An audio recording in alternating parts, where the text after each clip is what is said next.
Alhamdulillah, puji dan puja kehadrat Allah Subhanahu Wa Taala, Tuhan semesta alam, dan selawat serta salam kepada Nabi Muhammad sallallahu alaihi wasallam. Syukur kita kepada Allah Subhanahu Wa Taala kerana pada petang ini kita terus diizinkan berada di dalam suasana yang baik. Dan alhamdulillah kita akan diizinkan oleh Allah, insya-Allah, mudah-mudahan bukan saja waktu ini, tetapi waktu-waktu yang seterusnya, sehinggalah kita bertemu dengan Allah, iaitu berada dalam suasana kebaikan sentiasa, insya-Allah. Pada petang ini kita akan melanjutkan perbincangan kita, menerusi apa yang telah kita perkatakan pada minggu yang lepas, iaitu kesedaran melalui celik mata hati. Dan tadi alhamdulillah Ustaz Irwan dah mengatakan satu mukadimah yang saya rasa kata-kata itu telah pun diungkapkan pada minggu yang lalu, iaitu pandangan akal, pandangan mata biasa, pandangan akal selalu tersalah, ataupun pandangan nafsu melulu, dan pandangan hati itulah yang hakiki, dengan syarat hati itu bersih. Jadi manusia dalam apa jua keadaan melihat dengan 4 pandangan, Ustaz. Yang pertama pandangan biasa, iaitu pandangan mata biasa ni. Yang kedua pandangan akal, iaitu pemikirannya. Yang ketiga pandangan hawa nafsunya, berdasarkan hawa nafsu, dan juga pandangan hatinya, iaitu dikatakan basirah ataupun pandangan mata hati. Mengapa kita pentingkan bincang soal-soal pandangan ini? Kerana Ustaz Irwan dan para pendengar, apa yang kita akan dapat dalam hidup ini bergantung bagaimana kita melihatnya. Bukan apa yang kita lihat, tapi bagaimana kita melihatnya. Sebab itu ada ungkapan dalam bahasa Inggeris yang what you see is what you get. Apa yang kita lihat, itu yang akan kita dapat. Contohnya pada petang ini, kalau kita lihat suasana di KL mendung, hujan, renyah-renyah, ada membawa kereta dan sebagainya. Jam kadang-kadang, jam sama, tetapi berbeza orang yang dapat manfaat. Ada orang yang dapat manfaat, ada orang yang resah, ada orang yang gelisah, bergantung bagaimana kita melihatnya. Jadi ini yang penting, Cuba saya buatkan satu analogi ataupun satu metafora supaya dapat dilihat dengan lebih dekat, bagaimana aplikasi 4 pandangan ni. Macam kita melihat laut, ada orang melihat laut, dia sekadar melihat di permukaannya, ada ombak, ada sampah sarap di atasnya, dia lihat itu, dia dapat itu. Tapi para nelayan dia pergi, dia tengok lebih dalam lagi, dia dapat lihat ikan, hasil tangkapan laut, dia nampak ikan, sotongnya dan sebagainya, dia lihat, dia dapat itu. Tapi penyelam mutiara lebih dalam lagi, dia lihat mutiara yang berada di dasar laut, jurutera petroleum lebih dalam lagi, dia dapat lihat emas hitam yang ada di dalam perut laut itu. Jadi apa yang kita lihat, itulah yang akan kita dapat. Sebab itu orang kata, apabila kita melihat dengan pandangan akal, kita dapat ilmu. Apabila kita melihat dengan pandangan nafsu, kita dapat dosa. Tetapi apabila kita melihat dengan pandangan mata hati, kita akan dapat iman, kita akan terasa kebesaran Allah. Cuba kita contohkan lagi dengan satu yang macam sebiji kuih lah, katalah.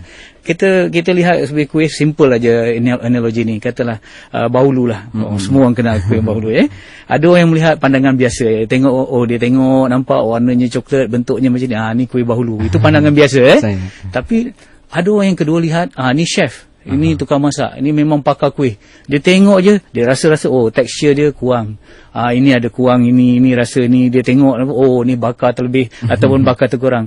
Dia melihat dengan pandangan ilmu. Ada orang yang ketiga, terus nampak baru terus makan je. Bila dah makan, itu siapa punya? Ini orang melihat dengan pandangan nafsu, dia melulu saja. Tapi ada orang mungkin melihat kuih tu, tiba-tiba dia lihat, dia mengalihkan air mata. Orang tanya, kenapa awak bersedih melihat kuih bahulu ni? Dia pun bercerita. Dia kata sekarang dia dah jadi seorang korporat yang berjaya, ataupun sekarang dia seorang yang berjaya lah. Dia teringat bila lihat bahulu ni, dia teringat ibu dia. Ibu dia waktu dia susah, ibu tunggal, menyekolahkan dia dengan menjual kuih bahulu ni. Kemudian hantar ke IPT, simpan duit, berdikit-dikit, hantar sampai dia berjaya. Hasil ibu tunggal dia, ibu dia tu menjual kuih bahulu ni. Jadi apabila dia melihat kuih bahulu tu, dia bukan melihat bahulu tu, tetapi dia melihat ibu dia yang membuatnya. Jadi dia terasa lebih dekat lagi. Dan ini adalah pandangan yang lebih hakiki. Jadi kalau kita lihat alam ini, orang banyak melihat alam tetapi lupa kepada pencipta alam. Mereka hanya melihat yang tersurat, tetapi mereka tidak nampak perkara-perkara yang tersirat di sebalik itu. Jadi inilah yang kita nak bawa ke tengah ni, supaya apa saja yang kita lihat selepas ni, kita bukan saja melihat dengan pandangan akal, bukan saja, lebih-lebih lagi jangan kita melihat dengan hanya pandangan nafsu, tapi kita lihat dengan pandangan mata hati. Cuba yang last kali ni sebelum kita berinteraksi mungkin kita melihat diri kita, Ustaz Irwan, kita berada di depan cermin. Bila kita melihat di depan cermin, kita melihat dengan pandangan biasa lah. Kita lihat akui diri kita ni lah. Kita tengok, kita kemaskan rambut kita, kita betulkan pakaian kita, sebab kita rapikan dan sebagainya. Itu pandangan biasa. Tapi ada orang yang bila lihat di depan cermin, dia tengok, ada kedut-kedut dah pada wajahnya. Dah perutnya agak naik sikit dan sebagainya. Perlu exercise, mungkin kolesterol dah bertambah dan sebagainya. Dia melihat dengan mata yang analisis, dengan akal dia. Tetapi ada orang yang melihat dengan pandangan nafsu. Dia melihat dirinya. Katalah dia orang muda, Ustaz Irwan ni, bila berada di depan cermin, saya muda lagi. Saya bertenaga, saya masih cantik, saya macam-macam timbul. Mana lagi keseronokan yang belum saya cari. Jadi inilah masanya. Muda hanya sekali. Inilah masanya untuk kita mengaut segala keseronokan dan sebagainya. Ini orang yang melihat, orang muda yang melihat dengan pandangan nafsu.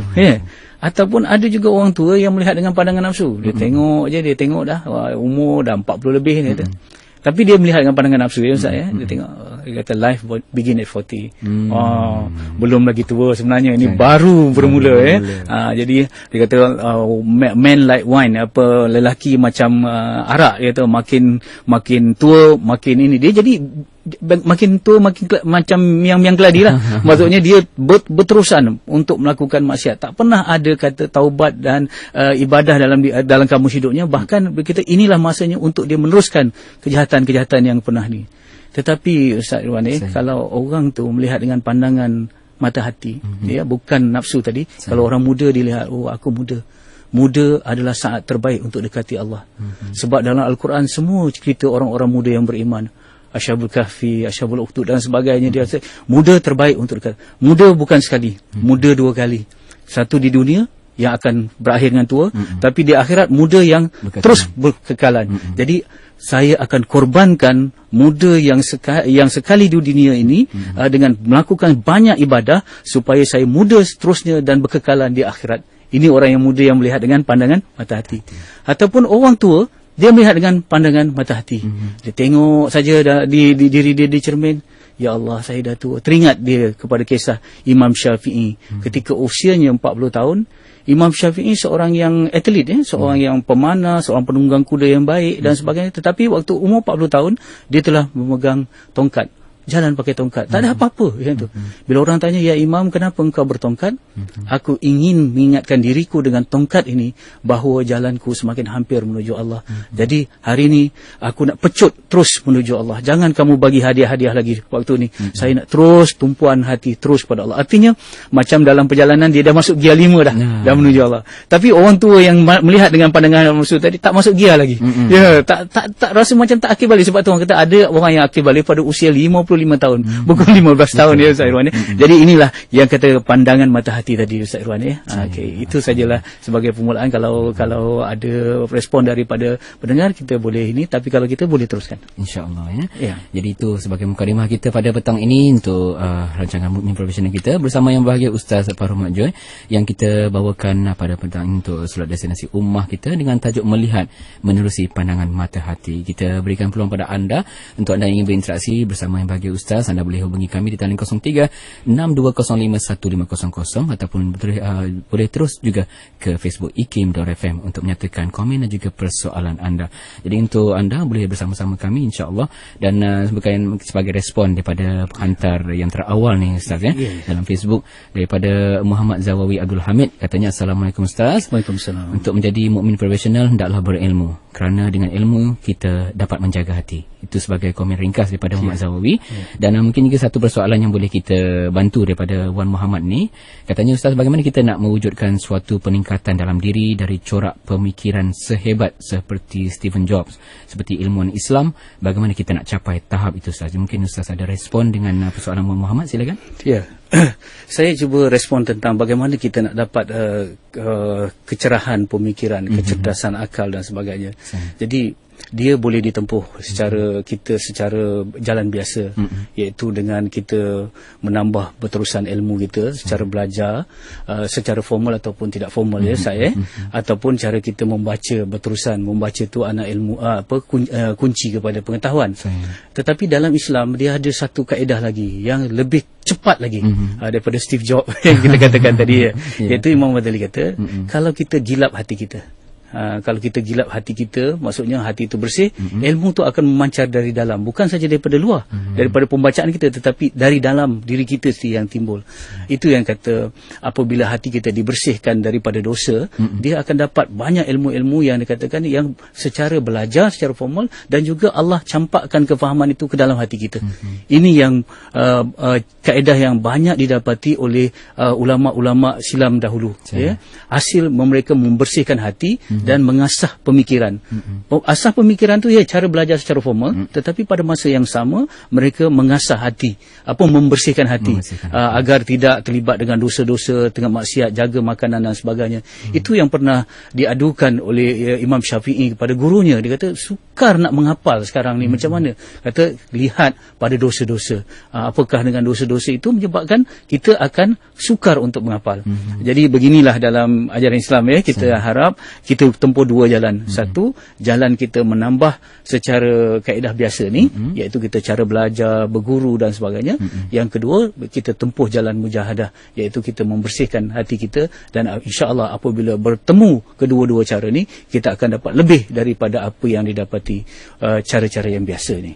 Itu komen saya kepada Cik Wan Muhammad. Terima kasih Wan Muhammad atas persoalan anda. Mungkin juga boleh kita terus buka talian waktu ini di talian 0362051500 sebagai respon untuk tajuk kita pada petang ini, yang mana kita bawakan bersama Yang Bahagia Ustaz Baharul dengan tajuk Melihat Menerusi Pandangan Mata Hati. Mungkin ada pemanggil yang terawal untuk bersama-sama kita petang ini. Silakan. Halo, Assalamualaikum. Assalamualaikum. Waalaikumsalam warahmatullahi. Siapa di talian kita? Saya Kak Nomah dari Bangi. Kak Nomah dari Bangi. Jadi silakan Kak Nomah. Ustaz, saya nak tanya, apa kaitan makrifah dengan mata hati? Dan kadang-kadang mata hati tu telah dibuka, lepas tu tertutup. Sebab ada dalam satu kes tu kan, dia dah memang macam ustazah kan. Lepas tu tiba perubahan dia drastik sangat. Dan satu lagi Ustaz, saya nak ucapkan tahniah pada Ustaz. Saya dah beli buku Ustaz Beduk Diketuk. Dan yang very surprising ni, saya memang tak perasan buku tu. Anak saya yang umur 7 tahun yang pick up the book and suruh saya beli. Macam bagus lah. Bila saya baca memang air mata saya terkeluar dengan topik-topik yang Ustaz tulis secara santai tapi very touching. Tahniah Ustaz. Alhamdulillah. Terima kasih Kak Nomah. Okey, itu dia persoalan daripada Kak Nomah kita. Mungkin sebagai respon Ustaz silakan. Ya, kita kadang-kadang dalam kehidupan kita ni kita tidak menyangka bahawa jalan yang kita tempuh ini, walau macam mana pun akal manusia terbatas. Allah mempunyai ilmu yang maha luas. Jadi apapun, dalam keadaan apapun kita menuntut ilmu kita mencari rezeki, kita jangan lupa talian hayat kita tu kena sentiasa bersambung dengan Allah Subhanahu Wa Taala. Walaupun kita belajar tentang Islam, walaupun kita dah beramal, tetapi kita naklah lepas bebas amal itu, jangan terikat dengan amal itu, tetapi kita ikatkan segalanya dengan taufik dan hidayah daripada Allah Subhanahu Wa Taala. Sebab itu kadang-kadang kalau kita lihat makrifah ni suatu yang berbeza daripada hanya belajar, makrifah ini kita dengan hati kita, sebab itu kalau kita tengok para orientalis, orientalis ini pakar-pakar pengaji barat, mereka sangat hebat mengkaji Islam, mereka tahu tentang hadis Imam Syafi'i, bahkan ada di antara mereka yang mengatakan Imam Syafi'i itu adalah guru mereka, tetapi mereka tidak beriman, sebab mereka hanya belajar tetapi tidak dibuka pintu hidayah. Sebab itu hidayah tu penting. Justru apalah kita nak hairankan kalau seorang ustazah, kalau yang ataupun ustaz, kalau orang kata na'udzubillah, orang kata tertutup balik pintu hidayahnya, kerana di dalam sejarah Islam kita tengok macam mana Bal'am bin Ba'urah, yang orang yang begitu hebat, doanya didengar oleh Allah di zaman Nabi Musa. Macam mana kita dengar macam mana Barsisa, Syekh Barsisa, yang wali Allah yang begitu banyak tetapi akhirnya mati kufur, sebab hidayah Allah. Sebab itu kita dalam keadaan ini kita kalau orang dulu para ulama dahulu apa mereka beramal, mereka masih terus berasa sedih. Takut amal mereka itu tidak diterima. Apatah lagi kita yang kurang amal ini. Jadi itulah yang saya boleh komen apa yang saya boleh ulas kepada Kak Norma tadi Kak Norma tadi. Alhamdulillah kalau kita membaca berterusan kita membaca, alhamdulillah kita membaca Al-Quran ke buku-buku agama, kita beramal dan sebagainya, tetapi jangan lupa doa. Sebab itu kalau kita tengok dalam keadaan apa-apa, kita minta doa supaya diri kita ni tak diserahkan kepada diri kita sendiri walaupun sekelip mata. Sebab bila-bila saja sebab itu kita minta doa, ya muqallibal qulub, ya wahai Tuhan yang membolak-balikkan hati, minta kita minta betul-betul diletakkan di dalam hidayah tu berterusan, berkekalan, itu saja jangan kita rasa confident.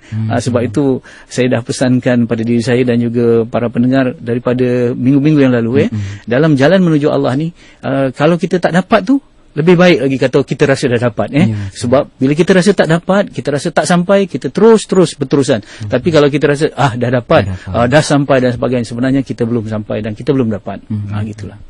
Jadi terima kasih pada pemanggil dan juga penghantar komen melalui laman web kita, itu di Facebook ikim.fm, yang mana pastinya suatu yang sangat menarik untuk kita teruskan selepas ini dengan tajuk Melihat Menerusi Pandangan Mata Hati bersama yang bahagia Ustaz Farouk Mak Joy, dan kita akan kembali lagi selepas ini. Kita berehat seketika.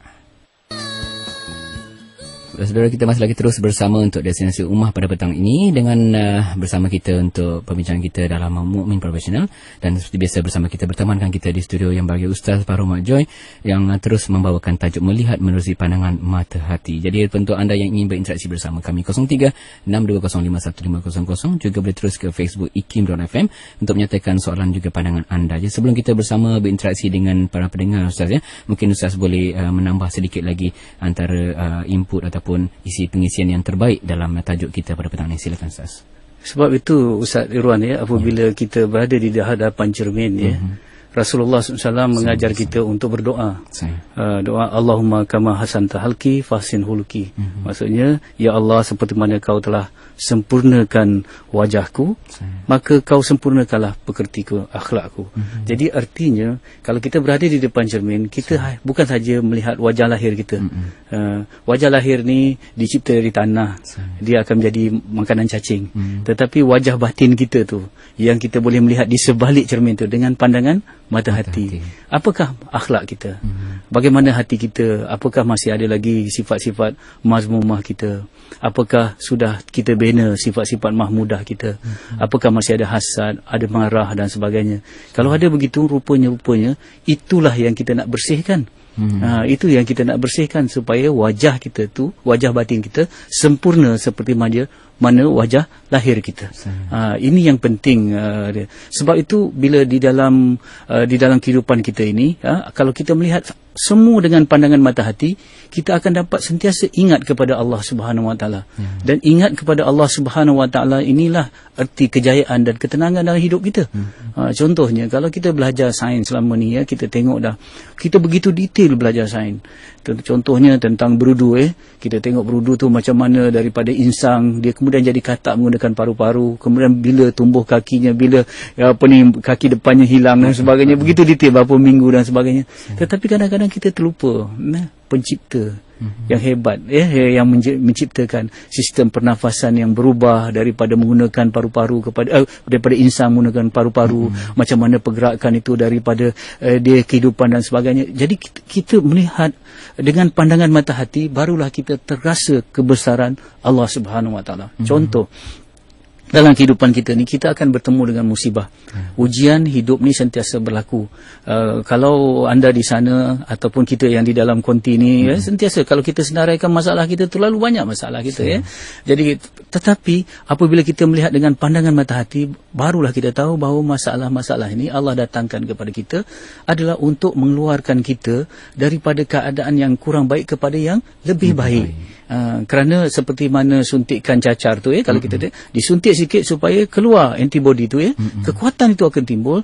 Jadi Allah Subhanahu Wa Taala nak minta kita meningkat dalam kehidupan kita, ataupun ujian-ujian itu Allah datangkan supaya kita berdoa kepadanya, supaya kita menyerah kepadanya. Jadi ujian itu sebenarnya jentikan kasih daripada Allah untuk kita kembali kepadanya.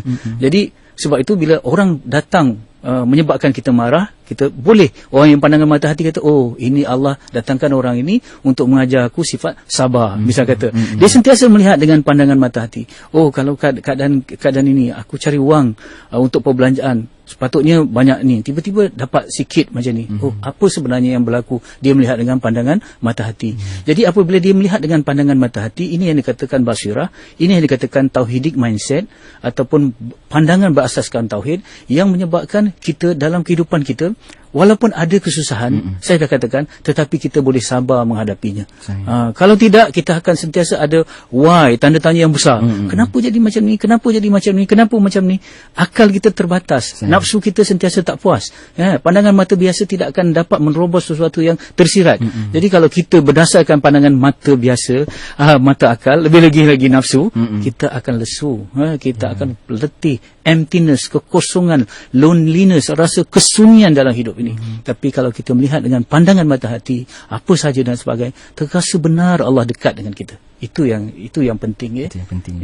Mungkin satu saya respon daripada Tini Sun melalui Facebook IQ.FM, Ustaz ya. Katanya kadang-kadang yang elok pada pandangan kita tak elok pula pada pandangan mereka. Yang buruk pada pandangan kita elok pula di mata mereka. Jadi mungkin itu antara yang berlaku, perbezaan yang wujud yang kita dapat lihat di sekeliling kita. Mungkin pandangan daripada Ustaz. Siapa kita, siapa mereka. Siapa kita dan siapa mereka. Mereka dan kita hamba Allah. Bila kita kata hamba Allah, kita ada sebanyak sifat kekurangan. Ilmu kita terbatas, tenaga kita, kejahilan kita, kemiskinan kita dan sebagainya. Yang maha kaya Al-Ghani, yang maha sempurna hanya Allah Subhanahu Wa Taala. Pandangan, kalau kita rujukkan pandangan yang tepat ni kepada semua manusia, kita tidak akan dapat jawapan. What is good, what is true, what is right. Apa sebenarnya yang benar, apa yang sebenarnya yang betul, dan apa yang sebenarnya yang baik, terlalu relatif kalau dinisbahkan dengan pemikiran manusia. Mungkin baik pada satu si A, tetapi tak baik pada si B. Contoh, kalau kita ada pesawah padi dengan penoreh getah. Penoreh getah kalau boleh naklah cahaya matahari sentiasa ada. Tapi pesawah padi di sebelahnya, dia tidak hujan. Betul, supaya dia boleh menanam benih padinya. Betul. Jadi kalau kita serahkan kepada manusia untuk menentukan cuaca ini, kita akan jadi kacau bilau. Tetapi Allah menentukan begini dan sebagainya, sebab Allah Maha Adil. Dengan aturan itu, rupa-rupanya pokok getah terus boleh mengeluarkan susu, pokok padi terus boleh mengeluarkan beras, dan ada masa yang Allah SWT. Jadi apabila berlaku sesuatu dalam kehidupan kita, contohnya A kata begini, B kata begini, bagaimana kita nak serasikan, ataupun orang kata bagaimana kita nak menguruskan perbezaan supaya kita dapat titik yang harmoni dalam kehidupan kita. Kamu punya pandangan A, saya punya pandangan B. Sekarang mari kita rujuk apa yang Allah Subhanahu Wa Taala katakan di dalam Al-Quran. Mari kita tengok apa yang Rasulullah SAW telah letakkan di dalam hadis. A dan B tadi merujuk kepada Al-Quran dan merujuk kepada hadis. Dan di situlah ada kemutlakan, mutlak segala-galanya. Mutlak segalanya, dan barulah situ ada perdamaian. Ataupun A dan B ada pandangan yang berbeza, setelah dirujuk dengan Al-Quran dan dirujuk dengan hadis, rupanya yang pandangan yang berbeza ini dibenarkan oleh syariat. Maka kita terimalah itu sebagai suatu yang kata perbezaan yang memberi manfaat. Ikhtilafi ummati rahmatun tu, rahmat. Jadi rupa-rupanya tak salah untuk kita berbeza, sebab Al-Quran dah membenarkan perbezaan itu, Al-Hadis pun ada. Tetapi dalam perkara yang kita tidak boleh berbeza, kita jangan utamakan pandangan kita, jangan utamakan pandangan mereka, tapi utamakan pandangan Allah Subhanahu Wa Taala. Itulah term of reference dalam rumah tangga kita. Suami ada pandangan, contoh, isteri ada pandangan, rupa-rupanya pandangan tu berlaga. Kita rujuk kepada apa yang dikatakan dalam Al-Quran. Maka waktu itu isteri Kalau tengok pandangan suami lebih tepat, dia tunduklah pandangan suami. Kalaulah suami melihat, oh, rupa-rupanya pandangan isteri yang lebih tepat, dia tunduklah pada itu. Waktu tu dia bukan kena queen control sebenarnya. Dia tunduk kepada pandangan isteri kerana pandangan isteri lebih tepat dengan pandangan Allah Subhanahu Wa Taala. Ini yang penting, Ustaz Irwan, barulah ada keamanan. Kalau tidak, masing-masing berpegang kepada pandangan masing-masing, maka hancur dunia ini, hancur rumah tangga itu, hancur masyarakat dan hancur negara. Itulah pandangan saya terhadap respon tadi daripada Tinisu. Pandangan kita dan pandangan mereka tadi. Mana yang lebih tepat dengan Al-Quran dan Sunnah, kita leburkanlah kita punya takbur supaya kita menerima kebenaran itu. InsyaAllah. Jadi terima kasih pada Tinisu. Mungkin kita boleh dapatkan pula pandangan dan juga persoalan berikutnya menerusi talian 0362051500 bersama kita di pemanggil kita di talian waktu ini. Halo, Assalamualaikum. Waalaikumsalam warahmatullahi. Siapa di talian kita? Iwan, Muhammad Yaakob Melaka. Cik Mak Yaakob. Okey, silakan Cik Mak Yaakob. Assalamualaikum Ustaz. Waalaikumsalam warahmatullahi. Terima kasih kerana memanggil Cik Yaakob. Kalau kita mengandaikan hati bukan cermin, jadi cermin yang mancar tu maknanya bercahaya, maknanya hati yang bersih lah. Tapi ada kalanya cermin ni kadang dia menenek muka kita balik tau. Ada cermin-cermin itulah yang dia pantun balik, menenek muka kita balik. Jadi kita nak kaitkan pada mata hati dengan cermin ni. Yang kedua, bila seorang tu dah ada ilmu, pengalaman, dia cuba menyampaikan. Tapi bila menyampaikan, ada seorang katakan, apa kita sibuk sampaikan betulkan orang, betulkan diri sendiri dulu. Kita macam mana nak dalam keadaan kita nak menyampaikan kepada orang, kita nak mengatakan membetul diri sendiri itu selari dengan menyampaikan tu. Tak jelas kan? Terima kasih. Assalamualaikum warahmatullahi wabarakatuh. Jadi terima kasih Cik Mak Yaakob dari Melaka. Respon daripada Ustaz, silakan. Ya, di dalam Ihya Ulumuddin, Imam Ghazali membuat analogi bahawa hati itu mempunyai cermin. Hati bersih, dia memancarkan the real kita lah. Kita boleh tengok mata kita boleh tengok segala-galanya. Tetapi kalau ada distortion, distort, kita tengok muka kita jadi penyek, kita ataupun dia kabur ke dan sebagainya, dia dah sama lagi. Sebab itu awal-awal tadi Ustaz Irwan dah cantik mengungkapkan, kata pandangan hati itulah yang hakiki. Kalau hati itu bersih. Kalau hati itu bersih saya dah huraikan juga minggu lepas. Bersih pertama dari syirik. Yang kedua, bersih daripada sifat-sifat mazmumah, lepas tu kemudian bersih dari dosa-dosa. Jadi kalaulah pandangan hati kita ni bersih, barulah kita akan dapat muhasabah dengan sebaik-baiknya. Tetapi kalau hati itu peringkat mati, contohnya saya bagi tahu, di dalam hadis yang panjang, seorang pemuda pernah bertemu dengan Rasulullah. Ya Rasulullah, saya ingin berzina. Rasulullah tak kata berzina tu haram dan sebagainya, tetapi Rasulullah kata, suka tak kamu kalau ada adik perempuan, kemudian ibu kamu ataupun anak perempuan, satu-satu Rasulullah tanya. Dia kata tak suka kalau adik perempuan saya dizina orang, saya tak suka kalau ibu saya dizina orang ataupun isteri saya dizina. Begitulah, kalau kamu berzina, tentulah dengan isteri orang ataupun anak perempuan orang ataupun yang lain. Jadi pemuda tu senyap, sebab itulah golden rules. Jangan kita buat suatu yang kita tak suka orang buat pada kita pada orang lain.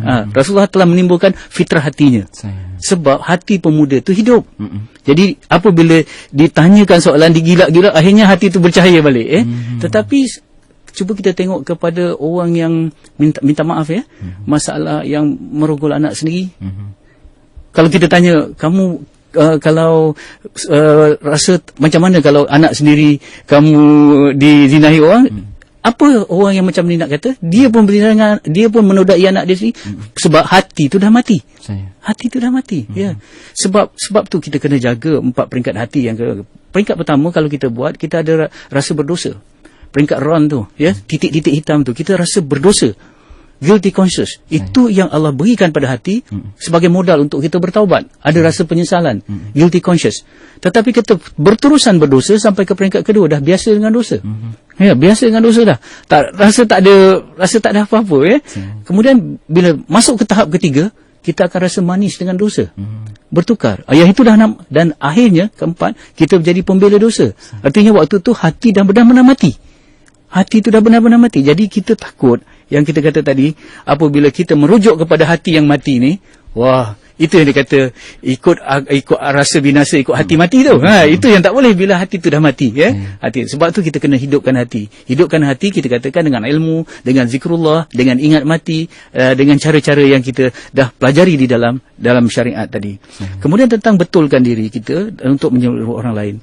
Kalau kita menunggu semuanya kita dah jadi baik, kemudian kita barulah kita nak menyuruh orang lain, saya rasa tidak ada siapa yang boleh bercakap di atas mimbar khutbah. Tidak ada boleh siapa pun bercakap sebab kita semua berdosa. Ustaz Irwan, tetapi kita ada jiwa untuk jadi baik. Saya dah katakan tadi, kita bukan baik, tetapi kita sedang berusaha jadi baik. Dan dalam perjalanan kita berusaha jadi baik itu, mengapa tidak kita ajak orang lain baik bersama kita? Kerana apabila kita berusaha bersama-sama, jalan itu akan jadi mudah. Sebab itu berjemaah itu rahmat. Maksudnya, kalau kita nak jadi baik, okey, kita ajak adik kita ajak kawan-kawan kita, ajak orang yang untuk jadi baik sama-sama. Jadi kita akan ada kekuatan, iaitu kekuatan jemaah tadi. Tetapi kalau kita kata, tunggu, saya betul-betul baik, barulah kita nak seru baik, semuanya akan jadi tak baik akhirnya. Itu yang saya katakan. Sebab itu di dalam syariat dia kata baiki diri kamu dan serulah orang lain. Tetapi ini tidak mengajar kita menjadi munafik. Munafik ni betul-betul dia tidak ada niat nak jadi baik, tetapi dia hanya bercakap saja. Dia hanya bercakap, itu sebagai satu profession dia saja. Saja profession dia saja. Dia bercakap baik, dia gini-gini, itu dia dapat upah, dia dapat untung daripada itu, tetapi hakikatnya dia tak pernah berusaha jadi baik. Jadi kalau yang itu munafik namanya. Sebab dia bercakap sesuatu yang berbeza dalam hatinya. Tetapi kalaulah dia sedang bergerak ke arah itu, kemudian dia suruh orang ke arah itu, kadang-kadang dia pun jatuh, orang mengingatkan dia. Orang jatuh, dia ingatkan orang lain. Jadi ini kan ta'awun sebenarnya, bertolong bantu untuk menuju kebaikan. Saya rasa itu saja yang boleh saya komen terhadap respon daripada Pencik Mak Yaakob tadi. Jadi terima kasih. Mungkin ada lagi yang ingin berinteraksi bersama, kita beri laluan lagi di minit-minit akhir ini. Jadi silakan 0362051500. Pemanggil kita seterusnya. Halo, Assalamualaikum. Waalaikumsalam. Ya, siapa di talian? Saya Wawa daripada Kuala Lumpur. Silakan. Assalamualaikum Ustaz. Waalaikumsalam. Saya pertama kali saya minta maaf lah kalau soalan saya keluar sikit daripada topik. Saya ada masalah mendapat pekerjaan yang baik. Jadi saya tidak dapat pekerjaan yang sama dengan kelayakan saya. Jadi bila saya memohon, banyak kali saya gagal. Jadi keyakinan diri saya makin lama makin turun. Dan kadang-kadang saya jadi macam takut nak mohon. Jadi saya nak minta pandangan Ustaz, macam mana saya nak tingkatkan keyakinan diri saya dan sentiasa bermotivasi untuk berusaha. Itu soalan pertama.